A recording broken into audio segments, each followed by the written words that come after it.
Today we're continuing our series on the book of James, putting faith into practice. This is the theme of the book as James is describing what a life of faith is going to look like. As we go through this study, we're not doing a detailed verse-by-verse study of the book.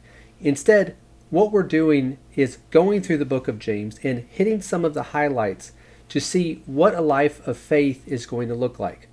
Here in this fifth lesson, we're going to be talking about taming the tongue. James described how our speech is powerful and warned that we can do a lot of damage with the words that we use.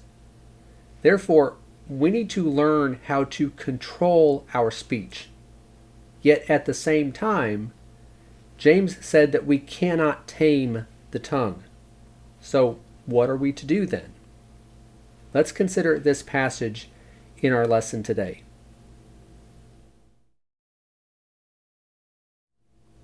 James chapter 3, verses 5 through 8. James says, "So also the tongue is a small part of the body, and yet it boasts of great things. See how great a forest is set aflame by such a small fire. And the tongue is a fire, the very world of iniquity. The tongue is set among our members as that which defiles the entire body, and sets on fire the course of our life, and is set on fire by hell.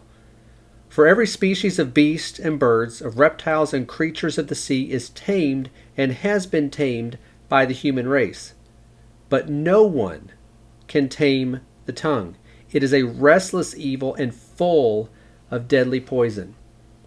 If no one can tame the tongue, as James says here, is it then impossible for us to control our speech? Let's consider a couple points here.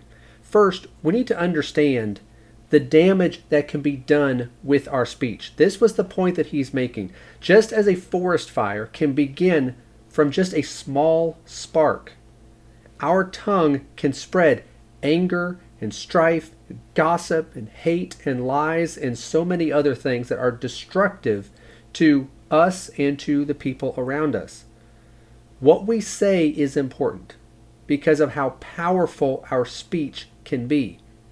So James then said that we cannot tame the tongue. He contrasted this with the animals that have been tamed or could be tamed by man. While this could be done, we can tame certain animals, and we have done that. He said the tongue cannot be tamed. Well, why not? Notice what he said a few verses later in verses 11 and 12 of this chapter. "Does a fountain send out from the same opening both fresh and bitter water? Can a fig tree, my brethren, produce olives, or a vine produce figs? Nor can salt water produce fresh."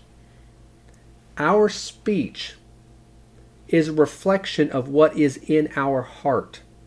If our heart is corrupt, that will come out in the things that we say. Now, we may hide that for a while, but since the tongue cannot be tamed, eventually it will come out. If our heart is corrupt, our speech will be corrupt. We won't be able to control our tongue if our heart is not right. So in order to control our speech, we need to conform our heart to the will of God, because that is the source of our words.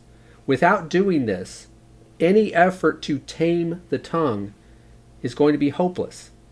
So a life of faith will be demonstrated in our speech. Yet having our speech reflect our faith requires that we make sure our heart is right. If we want to use our words for good, we need to focus on the condition of our heart and making sure that our heart is right with God.